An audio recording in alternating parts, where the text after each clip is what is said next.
I'm not exactly proud of it, but yeah, I ended up hooking up with my wife's friend, Grace. I know what you're probably thinking. How could I do that? Believe me, I get it. It was a messed up situation all around. But if you knew what Emily had been putting me through, maybe you'd understand. Then again, maybe not. Either way, that's how this whole thing started. It's been on my mind for a while now, and I've got to get it off my chest. No more holding back. Before everything went to hell, Emily and I had what a lot of people would call a solid marriage. At least that's what I thought. We used to get each other, you know? She was the kind of wife who supported me through everything, always made sure we had time for each other, no matter how crazy things got. There was this easy rhythm to our lives. She'd listen to me vent, we'd laugh, and I always knew we were in sync. But then something changed. And trust me, it wasn't a gradual shift. It hit me like a slap in the face.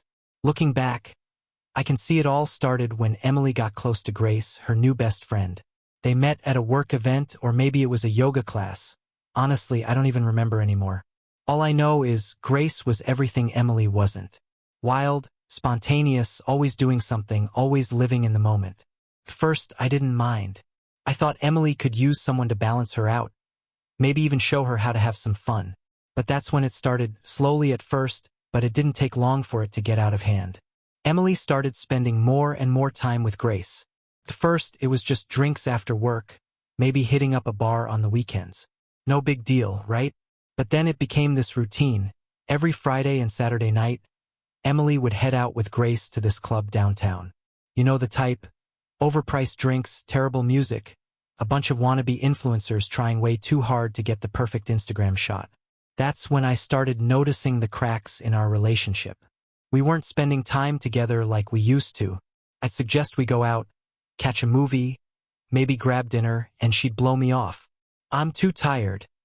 Or I've got plans with Grace. That wasn't the Emily I knew. She started dressing differently, too. Tighter clothes, lower cut tops. At first, I didn't think much of it, but the more I saw it, the more it didn't sit right. Something about it felt off, but I couldn't put my finger on it. One night, I was scrolling through Instagram while Emily was out again, and I came across a picture of her and Grace at that same club. They were both drunk, arms around each other, grinning like they didn't have a care in the world. But it wasn't the photo that hit me, it was the guys standing behind them. They were way too close, looking way too comfortable. That sinking feeling in my stomach hit hard, and I knew something wasn't right, but I couldn't figure out exactly what. I told myself I was just overreacting, but deep down, I couldn't shake the feeling. The little things started adding up. Emily wasn't just growing distant because of her nights out. It was the way she stopped even looking at me. She stopped asking how my day was, stopped wanting to do the things we used to enjoy. When she was home, it felt like she wasn't really there. I'd ask about her nights out, and she'd give me the same tired response. Oh, it was fun, nothing much to tell. But something still felt wrong, and I couldn't ignore it. I tried talking to her about it once. I remember sitting her down in the kitchen, trying to have a real conversation, trying to explain how I was feeling. I told her I missed spending time with her, that it felt like she was more interested in going out with Grace than being with me. And what did she do? She rolled her eyes like I was the crazy one. You're being paranoid, she snapped. Grace just likes to go out. Stop being such a control freak. I wasn't trying to control her. I was trying to figure out what the hell was happening to us. But every time I brought it up, she either got defensive or dismissed me like my feelings didn't matter. So I stopped asking. I started thinking maybe I was just overthinking everything, that I needed to trust her more. But deep down, I couldn't. The nagging feeling wouldn't go away. Then one night, it all clicked. Emily went out again, same old story. I was home, scrolling through my phone, restless, maybe a little desperate for some answers. I checked social media again, and there it was, another post from Grace. This time it was a video. They were at the club, laughing, matthusing, looking like they were having the time of their lives. But this time something was different. I saw a guy in the background standing way too close to Emily. He was leaning in, whispering something in her ear. She laughed it off, but it wasn't the kind of laugh you'd expect if everything was innocent. That's when it hit me. Something wasn't right. I couldn't ignore it anymore. I needed to know what was really going on. And I wasn't going to sit around and wait for Emily to tell me. So, I reached out to Ryan, an old friend who worked security at that club. I didn't tell him why I was asking, just that I needed to know if he'd seen anything strange. To be honest, I wasn't sure I even wanted to hear the truth. But after all the nights Emily spent with Grace, ignoring me and brushing off my concerns, I had to know. I knew it was time to stop pretending everything was fine. That video from Grace's Instagram? It haunted me. The way that guy was leaning in on Emily way too close for comfort, and the way she didn't push him away. It hit me like a punch to the gut. My instincts were screaming that something was going on. And this time, I wasn't going to sit back and ignore it. So I called Ryan. Ryan and I had been friends for years. We played football together in high school. And even though we didn't hang out much anymore, I always knew I could count on him. He worked security at the club where Emily and Grace spent most of their weekends. So if anyone knew what was really going on during those girls' nights out, it was probably him. I wasn't trying to be subtle. I flat out asked him if he'd noticed anything strange about Emily lately. At first, he hesitated. Maybe he didn't want to get involved in the drama, or maybe he didn't want to be the one to break it to me. But after a little pushing, he finally sighed and dropped the bomb I'd been dreading. I didn't want to say anything, man. But yeah, I saw her last Friday. She was getting cozy with some guy. His name's Lucas, I think. That name hit me like a sledgehammer. Lucas. The moment I heard it, I felt like the floor dropped out from under me. My stomach churned, and a wave of nausea hit me like a freight train. Part of me wanted to hang up right there, pretend I'd never heard any of it. But I couldn't. I had to know. I needed proof, something concrete, before I did anything stupid. I can show you the footage if you want, Ryan offered quietly. We've got cameras all over the place at the club. I paused. I knew this was Mathugerous. Knew that seeing it might shatter whatever little trust was left between Emily and me.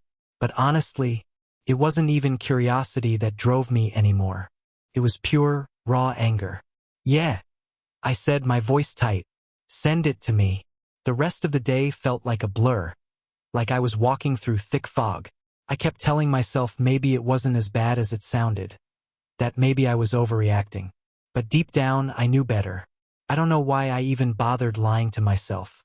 When the footage finally came through, my heart was already racing. My hands were trembling as I clicked on the file.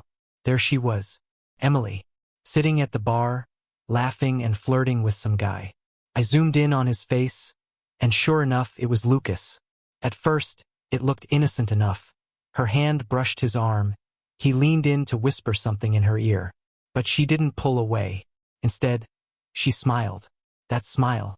The same one she used to give me, the one that used to make my heart skip a beat. But now, she was throwing it at some guy I didn't even know. I kept watching. They stood up, drinks in hand, and made their way through the crowd. The camera caught them slipping out a side door, heading toward an alley behind the club. That's when everything changed. My breath hitched as I saw them disappear into the darkness, hidden from the club's view, but not from the camera that caught every detail. Lucas wasted no time. He pressed himself against her, and she didn't stop him. Hell, she encouraged it. I watched as they got closer, as their bodies seemed to mold together in a way that felt far too familiar. The knot in my stomach tightened. Emily didn't pull away. She didn't resist for even a second. I was frozen. This wasn't innocent flirting anymore. This wasn't just some fun night out with a friend. This was something else. Something much darker. I could hardly believe what I was seeing. Emily, my wife, acting in a way I'd never seen before. My stomach twisted as I watched her, oblivious to the camera, oblivious to the consequences. She didn't care. She didn't care about me, about us. She just didn't give a damn. That's when it hit me, the moment I broke. I slammed my laptop shut, my hands shaking so badly I could barely grip it. I sat there, staring at the blank screen, my mind racing with anger, betrayal, and disgust. It all came crashing down on me. How the hell could she do this to me? How could she come home, kiss me, smile like everything was fine, and then sneak off behind my back to hook up with some guy at a club? I wanted to scream. I wanted to hit something, break everything in sight. But I didn't. I just sat there, numb. The video kept playing in my head over and over. The sound of Emily laughing, Lucas's hands all over her. The way she didn't hesitate for even a second. I thought I was going to be sick. I didn't know what to do. Should I confront her? Should I just walk out? The anger was boiling inside me, but I knew I had to keep my cool. Couldn't lose it. Not yet. Not until I figured out my next move. Part of me still wanted to believe. Maybe I was wrong. Maybe I was just misreading everything. But deep down, I knew I wasn't. And that thought scared me more than anything. I kept telling myself it was just a one-time thing, that it didn't mean anything. But deep down, I knew that wasn't true. People don't just throw away their marriages for a quick fling. There had to be more to it. Something bigger. And I was going to figure out exactly what that was. That night, Emily came home acting like nothing had happened. Same old routine, same tired half-smile she gave me. She told me she was tired and went straight to bed. I stood there in the kitchen, staring at the door, wondering how the hell she could look me in the eye after what I had just seen. How could she stand there, so damn normal, after betraying me like that? I didn't sleep a wink that night. My mind wouldn't stop. What else had she been hiding? How long had this been going on? I had to come up with a plan. I wasn't just going to sit there, pretending everything was fine while she walked all over me. I'd seen what she was capable of now, and I needed to make sure she paid for it. I could have confronted her the second I saw that video, but what good would that have done? It would have turned into a mess, her crying, apologizing, playing the victim, saying it was a mistake. I wasn't buying it. No, I wasn't going to give her the satisfaction of seeing me lose my temper. I needed to outsmart her, not give her a chance to spin it. If she thought she could sneak around behind my back and get away with it, she was sorely mistaken. I wasn't some fool waiting for her to admit it. No, I was going to make her feel every ounce of the betrayal. I was going to make her regret it, and I was going to do it slowly. So, when Emily came home again, acting like the same old Emily, I played along. I didn't give her a clue that I knew what had really been going on. I kept my mouth shut, but inside, I was already plotting. And then it hit me, Grace. If Emily thought she could screw me over with Lucas, then I'd screw her over with her best friend. I'd been noticing things about Grace for a while now. She'd always been a little too touchy when Emily wasn't around, always throwing me these flirtatious looks. Little comments, playful glances, the kind of things you ignore when you're married. But now I had no reason to hold back. The first thing I needed to do was get Grace alone. Emily didn't need to know. One afternoon, while Emily was out, I sent Grace a simple text. Something casual, like I was just trying to catch up. Hey, want to grab dinner sometime? It's been a while. I played it off like I just needed a break from the stress with Emily. Honestly, that wasn't too far from the truth. Grace responded almost immediately. I could feel it. She'd been waiting for a chance like this. I knew exactly what she wanted. When we met up for dinner, I made sure to look the part, sharp clothes, the right cologne. I had to come across just right. As soon as we sat down, the flirting started. Grace leaned in a little too close, laughed a little too hard at my jokes, twirling her hair like she was trying to get my attention. It was like we were doing this mathos again, and I knew exactly how to lead. We reminisced about old times, and she brought up this party we all went to years ago. She was drunk, I was drunk, and she kissed me. I could see the gleam in her eyes as she said it, like she was testing the waters. And you know what? I let her. I leaned in, returned her playful energy, and started flirting back. Not too much at first, but it didn't take long for the tension between us to escalate. I complimented her dress, told her I missed seeing her, how things had been tense with Emily. By the time dinner was winding down, we were practically sitting on top of each other. I didn't have to do anything else. Grace was all in. When she suggested we grab drinks at her place, I played it cool, like I didn't know exactly where this was heading. At her place, the whole thing felt like a game, except now I was in control. Grace poured us both drinks, and before long, we were sitting way too close on the couch. The tension in the air was thick. When she leaned in, I didn't pull away. We started kissing hard. No more subtlety. Her hands were in my hair, and mine were running down her back. Things escalated quickly. We didn't even make it to the bedroom. Clothes were off in seconds, and she was all over me. And I didn't stop it. I wanted this. No, I needed this. I needed to feel like I was in charge for once. I needed to take something back from her. Something that was mine. The next morning, when I woke up next to Grace, I didn't feel guilty. Not for a second. She was still asleep, tangled up in the sheets, looking so damn peaceful. I grabbed my clothes, got dressed, and left before she woke up. No need for any awkward small talk. This wasn't about her. It was about me. I was taking control. I was setting my plan in motion. Divorce was coming. I wasn't going to wait around for Emily to finally admit what she'd done. No, I was already 3 steps ahead of her. That same week, I called my lawyer, Mathwheel, and told him everything. Well, almost everything. I didn't mention Grace, not yet anyway. But I made it clear I had proof of Emily's affair, and I was ready to move forward with the divorce.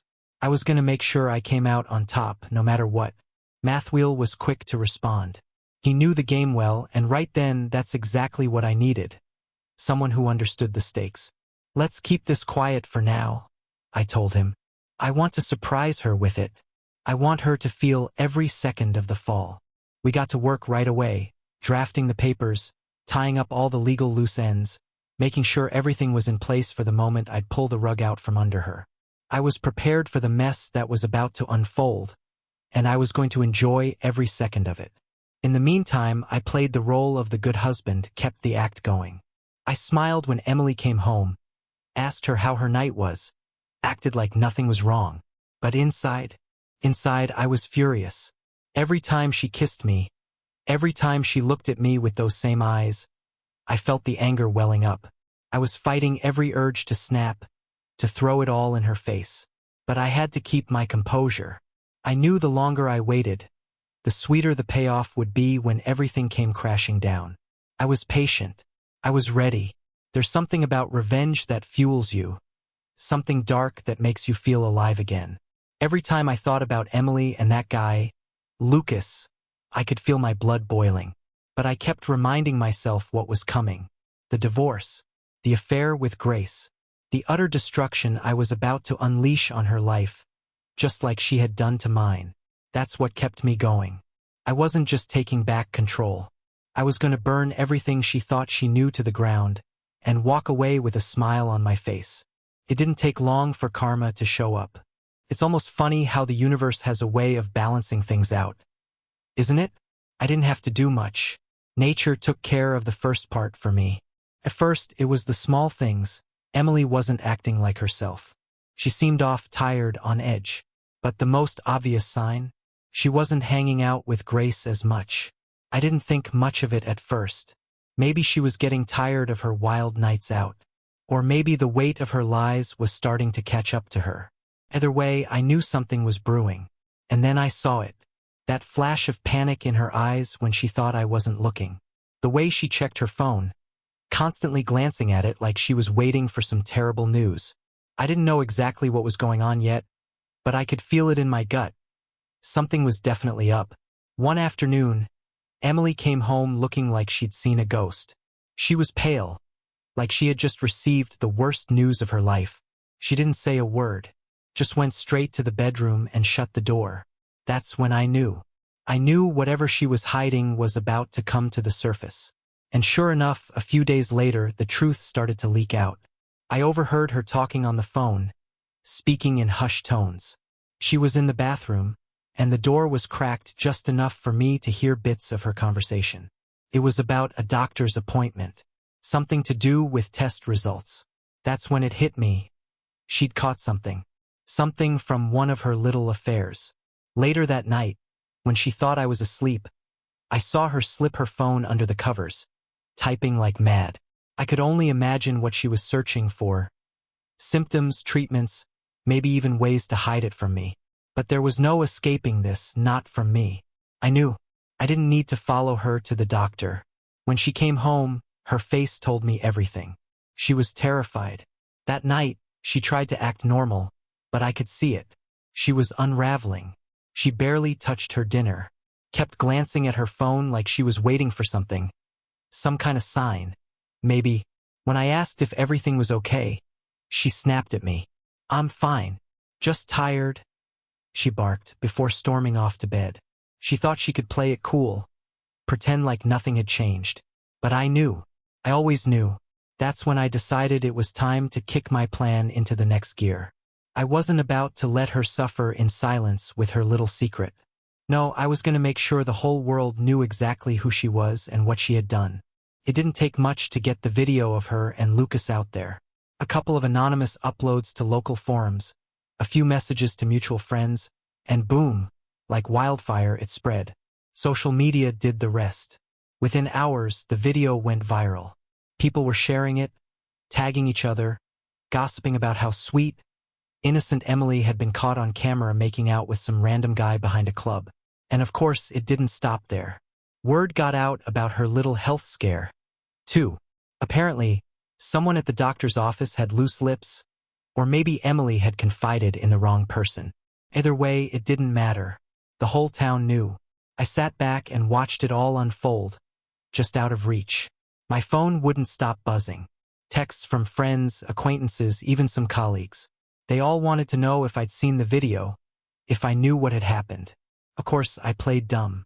I acted shocked, devastated, milked the sympathy for all it was worth. "I can't believe she'd do this to me," I said, making sure everyone knew I was the victim. Because in the end, I wasn't the one who had to apologize. I was the hurt, betrayed husband, the victim of her lies.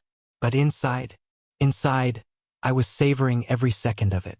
Watching Emily's life unravel in real time was more satisfying than I ever could have imagined. She couldn't escape it. The shame, the humiliation. It followed her like a shadow. People who had once called themselves her friends suddenly wanted nothing to do with her. Her colleagues avoided her like she was a disease. Hell, even Grace, the one person who should have had her back, started distancing herself. She was probably afraid her own dirty secrets would get dragged into the mess. The best part? Emily had no idea it was me pulling the strings. She thought it was just bad luck that the video had somehow leaked. Not once did she suspect that her loving husband was the one behind it all. Every night, I'd scroll through social media, watching the comments flood in. Some of them were sympathetic, sure, but most didn't hold back. They tore into her. The whispers grew louder, more vicious, until Emily became the talk of the town for all the wrong reasons. And I could see it. I could see the toll it was taking on her. She stopped leaving the house unless she absolutely had to. And even then, she kept her head down, wearing sunglasses like they could shield her from the truth. But there was no escaping it. It was everywhere. And the disease? That was just the icing on the cake. People love to talk, don't they? The rumors about her diagnosis spread like wildfire. It didn't take long for the whispers to turn into full-blown accusations. Everyone knew, and I made sure they knew. Watching her squirm, watching her life fall apart while I stood back with my hands clean, that was the sweetest revenge I could have asked for. She couldn't hide from the consequences of her actions, and I was there, silently enjoying every minute of it. She deserved every second of it. And I wasn't done yet. The day I had been waiting for finally arrived. Every night, I'd replayed the scene in my mind, visualizing how it would unfold. I had laid the groundwork, biding my time. And now it was time to finish what Emily had started. This wasn't just about revenge anymore, it was about taking back control. Showing her, once and for all, how badly she had messed up. Mathwheel, my lawyer, had everything prepared. I had spent months gathering evidence, all neatly organized. The video of her affair, the rumors about her disease, it was all out there now. Sure, the public knew, but bringing it into a courtroom? That was a whole new level of humiliation. The atmosphere in the courtroom was colder than I expected. Sterile, almost suffocating. I sat beside Mathwheel, my mind sharp and focused. And then I saw her, Emily. She walked in like a shadow of the woman I once knew. She had lost weight. Her eyes were hollow, devoid of any trace of the confidence she used to carry. Her lawyer, a last-minute hire probably, was doing his best, but it was clear he was outmatched. Mathwheel leaned over and whispered, "This is going to be quick. We've got her backed into a corner." I could feel the thrill building inside me, But it wasn't nerves I was feeling. No, this was pure satisfaction, knowing the end was finally here. I didn't even glance at Emily. Not because I still cared, but because she wasn't worth a second of my attention.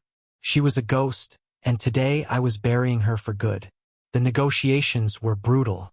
Emily's lawyer tried to play the sympathy card, talking about how Emily had been struggling, how she'd lost her job because of the scandal, how the public humiliation had been punishment enough. But Mathwheel wasn't buying any of it. "We're not here to discuss her personal feelings," Mathwheel said, his tone cold, professional, barely acknowledging the other lawyer. "We're here to divide assets based on facts. And the facts are clear. She cheated. She ruined our marriage. And I have the evidence to prove it." Mathwheel didn't waste any time. He presented the video, laid out all the details of Emily's affair, her recklessness, her betrayal. Emily's lawyer tried to object, but it was pointless. The evidence was undeniable. Emily's lies, her infidelity, it was all there, laid bare for everyone to see. It was over. I could feel the tension in the room as the judge reviewed the evidence. I didn't need to speak. Everything was already there. Emily sat there, eyes fixed on the floor, unable to meet anyone's gaze. Her lawyer stammered through a weak defense, but it was clear to everyone in that room that she had no ground to stand on. Finally, the judge spoke, and it felt like the final nail being hammered into her coffin. "Based on the evidence presented," the judge said, "I'm ruling in favor of Mr. Matthew. He will retain the majority of the shared assets, including the marital home. Mrs. Emily will be responsible for settling any remaining debts and will have no claim to spousal support." That was it. The house, the assets, everything we built together, it was all mine. Emily? She was left with nothing but the full weight of her decisions. The moment the ruling was read, I glanced at her. She was pale, trembling, her eyes glued to the floor as if she could will herself into the earth. I didn't feel sorry for her. Not anymore. I wasn't sure I ever had. What she got today was the culmination of everything she'd done, and deep down, I knew this was what she deserved. As we left the courtroom, Mathwheel turned to me with that small, knowing smirk of his. "Well, that went even better than I expected."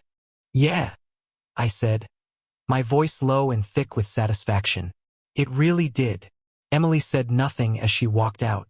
I watched her, almost detached now. She was like a shadow of the person I once knew, her shoulders hunched as if trying to physically carry the weight of the wreckage. Her reputation was shattered, her future uncertain. She had burned it all down, and I was just the one who lit the match. In the weeks that followed, it only got worse for her. Word spread fast, her colleagues pulled away, friends distanced themselves. Who wanted to be associated with someone whose entire life had been aired out in public? The scandal stuck, like a permanent stain, and it became clear she wouldn't recover from it. Emily tried, of course, to salvage something from the ruins. She thought she could rebuild, but there was nothing left for her here. Eventually, I heard through a friend that she was selling her last belongings, packing up and preparing to leave town. I didn't care where she went. I didn't care what she did next. All I cared about was that she was gone. I imagined her somewhere, maybe in a small, run-down apartment, trying to piece together the fragments of a life she couldn't even recognize anymore. No friends, no career, just the hollow echo of her mistakes reverberating through everything she touched. It seemed fitting. She had wanted excitement, freedom, new experiences.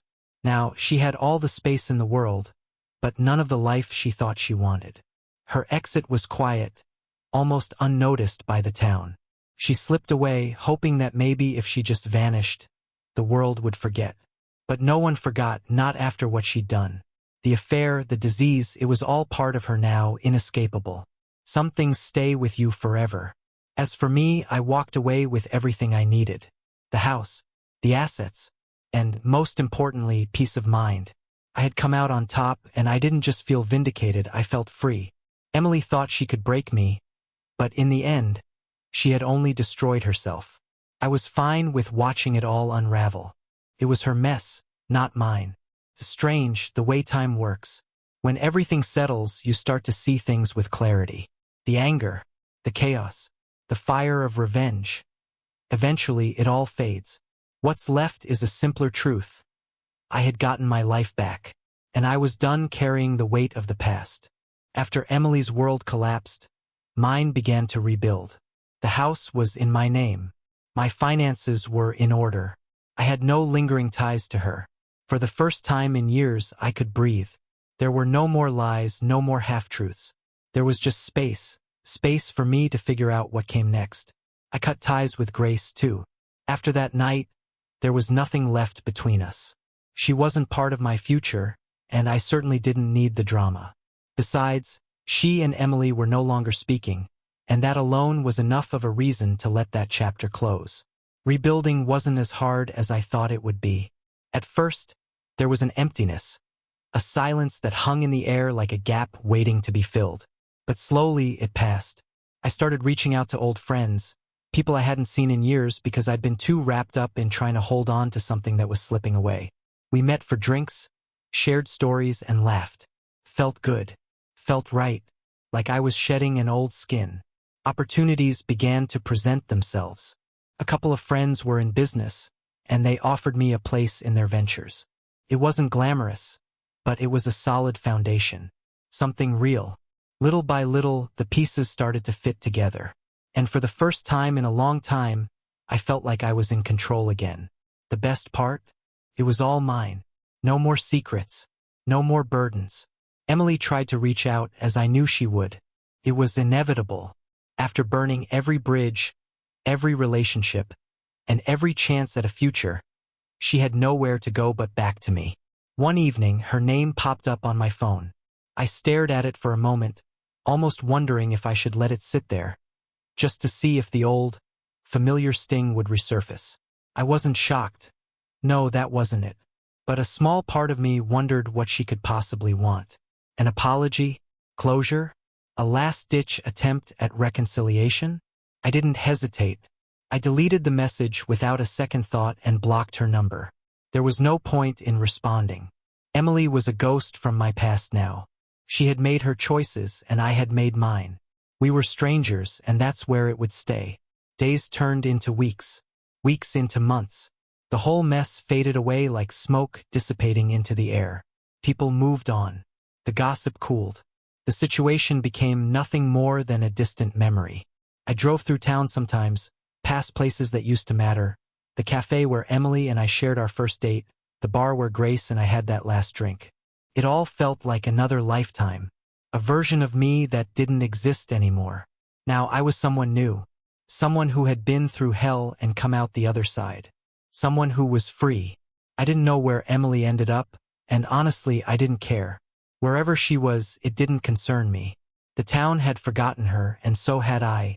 She was a ghost, and I wasn't about to waste any more time thinking about her. The future was mine. It was wide open, full of possibilities. I could feel it. The weight had lifted. There was no longer a shadow of the past hanging over me. I had walked through fire, and now I was stepping into something better. One evening, I sat on my porch, watching the sunset. The air was cool, the sky a canvas of soft oranges and purples. For the first time in what felt like forever, I felt at peace. I felt like I was exactly where I was meant to be. Emily was gone. Grace was gone. The pain, the anger, the revenge. It was all behind me. In that quiet moment, I realized something. I was standing at the edge of a new life. One that had nothing to do with her, or anyone else from my past. It was mine to shape, mine to live. And for the first time, I was excited about the future.